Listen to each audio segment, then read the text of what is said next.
comme vous aurez pu le voir dans le titre, je vais vous raconter 3 anecdotes.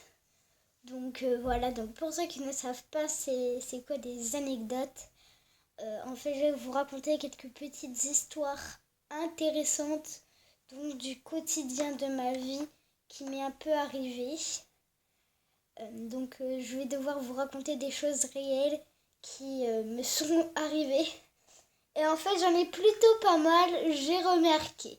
Donc j'ai cherché profondément dans mon cerveau et je me suis rappelé de 3 anecdotes que j'ai vécues. On commence par la première anecdote. Donc c'était une anecdote où j'étais partie en vacances avec ma maman, mon parrain, ma tati, enfin bref. Et j'étais avec mon cousin qui avait cette année, qui avait quand on est parti en vacances 4 ans, mais qui a aujourd'hui 5 ans. Et en fait, on était allé à la piscine et en fait, sauf que lui, il ne savait pas encore nager en fait. Ce qui est logique. Et du coup, il y avait un grand bassin. Et avec moi, j'avais le droit d'y aller parce que moi, bien sûr, je sais nager. Mais sauf que moi et Victor, on voulait jouer à deux dans le grand bassin. Mais sauf qu'on n'avait pas le droit. Donc, nos parents se sont assoupis quelques minutes. Voilà. Et moi, avec Victor, on a eu la merveilleuse idée de... j'ai plutôt eu l'idée de l'amener dans le grand bassin. Donc, on est descendus tous les deux dans le bassin. Et là, vous vous doutez qu'il va vraiment se passer un truc. Donc, en fait, quand on est descendu dans le bassin, j'ai dit à mon cousin, hey, Victor, accroche-toi au rebord de la piscine, comme ça, tu pourras pas te noyer. Et du coup, Victor, il m'a dit, attends, d'abord, je vais chercher mes brassards. Je lui ai dit, non, tu vas y aller sans tes brassards. Du coup, il est descendu avec moi. Du coup, on a fait tout le tour du grand bassin, en fait. Donc, où lui, il n'avait pas pied et moi aussi. Mais bon, voilà. Et à ce moment-là, nos parents se sont réveillés. On a eu hyper peur. Et là, on a eu la punition du siècle. Victor, il a commencé à pleurer et tout, tellement on faisait gronder. Voilà, et tout. Donc, on s'est assis sur le transat, voilà. Et tout, on s'est fait gronder, mais de ouf. On devait rester assis sur le transat, on pouvait pas aller jouer avec nos copains et tout. Il disait... non, racontez-leur ce que vous avez fait comme bêtises pour que vous ne puissiez pas aller jouer et tout. Parce que nous, on s'était fait plein de copains. Mais je me dis, c'est de ma faute tout ça là, tout ce qui s'est arrivé. Et c'est la fin de l'anecdote. Donc ensuite, j'ai une deuxième anecdote à vous raconter. Donc cette fois, mon anecdote se passe aussi quand j'étais en vacances. Donc j'étais en Corse en fait. Et en fait, il y avait une mini disco. Je crois que vous savez bien ce que c'est. En fait, c'est un truc avec des animateurs sur une scène. Ils dansent et vous devez suivre le rythme un peu de la musique. Et moi, je suis partie à cette mini disco sans mes parents. Et mes parents étaient restés en haut dans le restaurant en fait. Et nous, moi et mes copains, Nils et tout, on est descendus pour aller faire la mini disco en fait. Voilà, donc après on a dansé tous les deux et tout. Après la mini disco était terminée. Donc du coup, nous, à la normale, Nils il est reparti voir son père et moi je suis repartie voir ma mère. Donc en fait, comme le restaurant était grand quand même, et que moi, je ne me souvenais plus où étaient ma mère et mon beau-père. Donc j'ai commencé à paniquer, à avoir été chercher un peu partout dans le restaurant. Après, comme je ne les ai pas trouvés, je suis redescendue voir si eux étaient descendus déjà, voilà, et qui croyaient que j'étais encore en train de danser ou un truc comme ça. Sauf que non, je les ai pas vus en bas ni dans le restaurant. Du coup, j'ai eu très peur, je me suis mis à pleurer et je suis allée dans un coin en fait. Dans un coin de la mini disco en fait. Après, il y a une femme qui m'a dit: «Oh, mais qu'est-ce qui t'arrive?» Après, je lui ai dit: «J'ai perdu mes parents!» Après, donc, elle m'a emmenée à l'accueil où il y avait le DJ qui mettait la musique. Donc, il a dit: «Attention, le petit Raphaël, attends, sa mère, après du DJ.» Genre en mode un peu comme ça. Après, ma mère n'est pas arrivée après quelques minutes. J'avais très peur, j'étais en pleurs et tout. Et voilà. Et en fait, dans mon cœur, ça se passait comme si je me disais que j'allais mourir. En fait. Donc après, je suis restée avec le DJ pendant presque 1 heure. J'avais hyper peur. Après, avec le DJ, on est parti voir un peu dans le restaurant de partout. Et on n'a pas trouvé ma mère.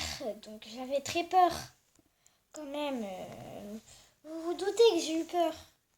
Car sinon, j'aurais vécu dans la fin du camping avec le DJ et tout, et tout, et tout. Voilà, sans retrouver ma mère. Mais après, avec un grand cri et avec des grands pleurs que j'avais, ma mère est arrivée et... Waouh, le miracle, je l'ai enfin revue. Je lui ai sauté dans les bras et tout, et elle a parlé un peu avec le DJ. Et c'est la fin de l'anecdote. Donc là, il reste vraiment une grosse anecdote, voilà, qui est vraiment très grande en fait, et un peu longue en fait. J'étais dans un camping à la Dragonnière, donc ces anecdotes se passent un peu tout en vacances en fait. Et en fait, il y avait des jeux avec un bateau pirate en fait. Et en fait, il y avait une mascotte dans le camping qui s'appelait Sunny en fait. Et nous, on l'adorait la mascotte, hein, bien sûr. Et en fait, quand on allait jouer dans les jeux, dans le parc et tout, il y avait une petite maisonnette en carton où il y avait dessiné des buissons avec des fenêtres et une coccinelle. Et en fait, nous, avec mes potes, on se disait: tiens, qu'est-ce qu'il peut bien y avoir à l'intérieur de cette maison? Donc nous, on est sortis des jeux. Croyez pas qu'on va y aller direct comme ça, hein. Moi, j'avais un peu peur au début. Donc mes potes, ils y sont allés. Et là, pouf, ils ont vu un truc de ouf.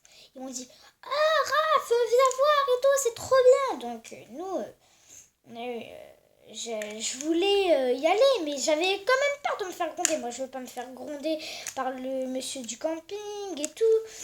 Donc j'avais hyper peur en fait. Après, j'ai essayé d'ouvrir la porte, mais sauf que elle était fermée à clé. Après, j'ai dit: «Je peux pas, c'est fermé à clé.» Après, ils m'ont dit: «Oh, mais on s'en fout. Passe au-dessus de la barrière.» Vous imaginez? Je vais pas passer au-dessus de la barrière. Là, c'est un coup à se faire gronder encore plus. Mais bon, malheureusement, j'y suis allée. Et du coup, il y avait un grand drap derrière cette maison en fait.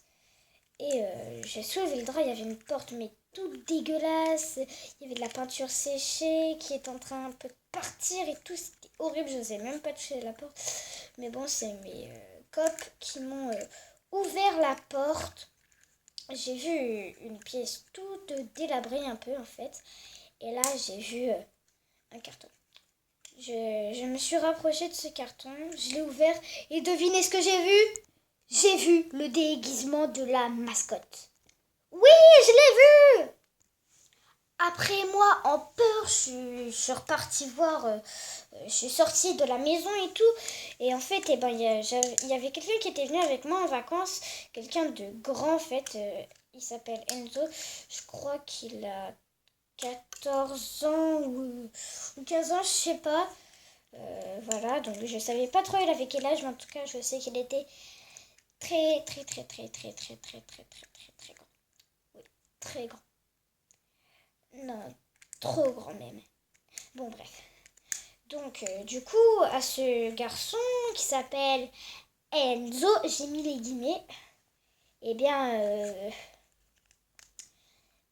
je lui avais dit ce qu'on avait vu. Donc lui avec ses copains, ouais, venez les gars, on y va, on va voir tout ça et tout. Et, sauf qu'après, il y avait un copain d'Enzo qui est parti balancer Enzo à son père parce qu'il a été voir le déguisement de la mascotte. Enzo s'est fait bien gronder par son père et tout. Il disait mais c'est Raphaël qui l'a dit et tout. Son père disait non, c'est toi qui as été voir. Après moi j'avais peur et tout parce que c'était de ma faute tout ça. Oui, de ma faute. Ma faute. Ma faute. Ma faute. Donc après, c'est parti en embrouille et tout. Moi, je voulais pas dire que c'était moi et tout. Après, Enzo et moi, on a fait la guerre un peu jusqu'à cette année en fait. Et heureusement qu'on s'est réconciliés au moins cette année parce que sinon, eh bien là, si je faisais genre une bêtise et tout que je cachais, eh bien là, je pourrais vous dire que je serais mort.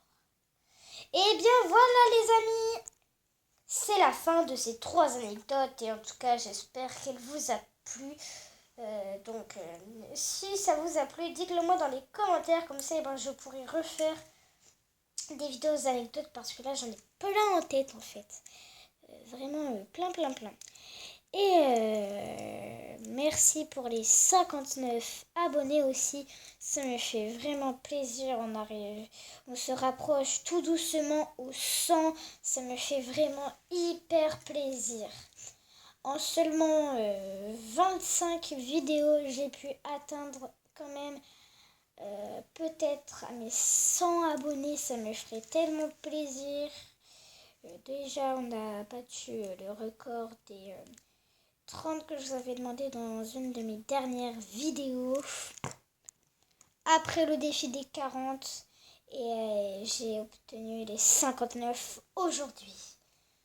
Voilà, donc si tu as aimé la vidéo, tu peux liker, t'abonner. Et moi, je te dis bye bye. Out.